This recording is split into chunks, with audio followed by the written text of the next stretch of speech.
افغان سوداګر کپتان د کلونو راهیسې د پېښور په کارخانو بازار کې د قالین کاروبار کوي، خو نوموړی اوس د خپلو هغو پیسو په اړه اندېښمن دی چې د پاکستان په بانکونو کې جمع کړي. هغه وایي د پاکستان د دولتي بانک د افغان کډوالو لپاره د حساب یا اکاونټ د خلاصولو د پالیسۍ سره سم د پاکستان په بانک کې اکاونټ خلاص کړ، خو اوس دغه اکاونټ تړلی شوی او پیسې هم نشي راویستلی.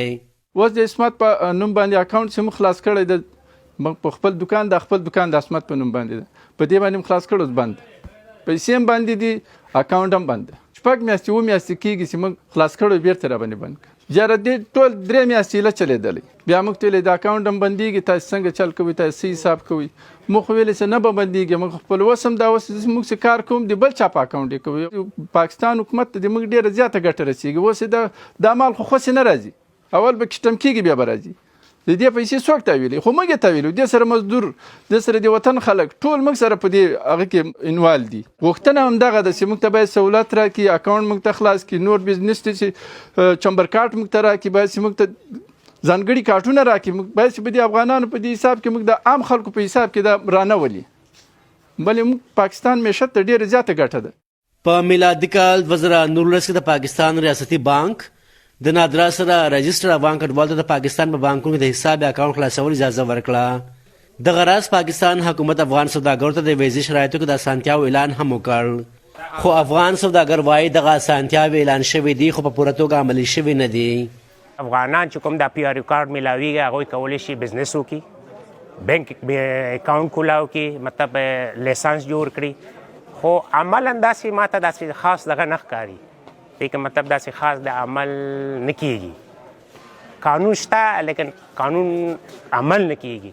منګه تلي ویزه هم جمع کړې، ته ویزې $10 فیس د هغه هم جمع کړی دی، دعوتنامه هم لیږلې ده، ویزه هم بیرته کینسل راغلي. زما ویزې 3-4 ځلې کینسل بیرته راغلي. وجه یې بیرته دا هم لیکلې ده چې کینسل شکایت حق نه لري، چې ته بیرته تپوس وکړې چې څه وجې نه کینسل ده. نو واقع چې نه لرم نو چا نه زه پوښتنه وکړم ولې کینسل کوې راته.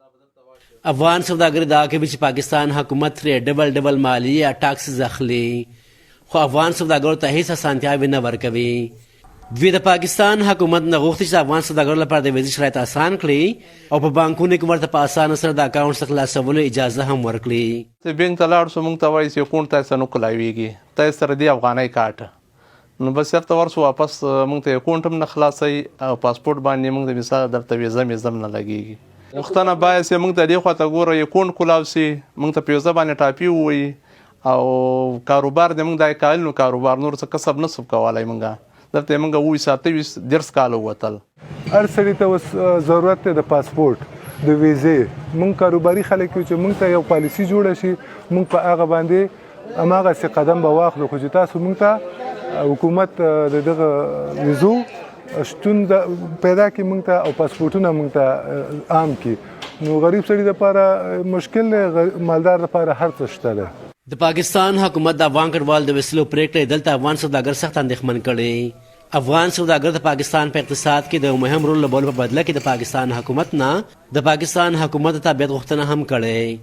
د افغان سوداګر وایي چې دوی په بانکونو کې خپل اکاونټونه خلاص کړي، خو دا وخت دوی اکاونټونه بند شوي او دوی مجبور دي چې پاکستان په اکاونټونو باندې خپل کاروبار وکړي چې ورسره دوی په خلاص مټ باندې خپل کاروبار نشي کولی.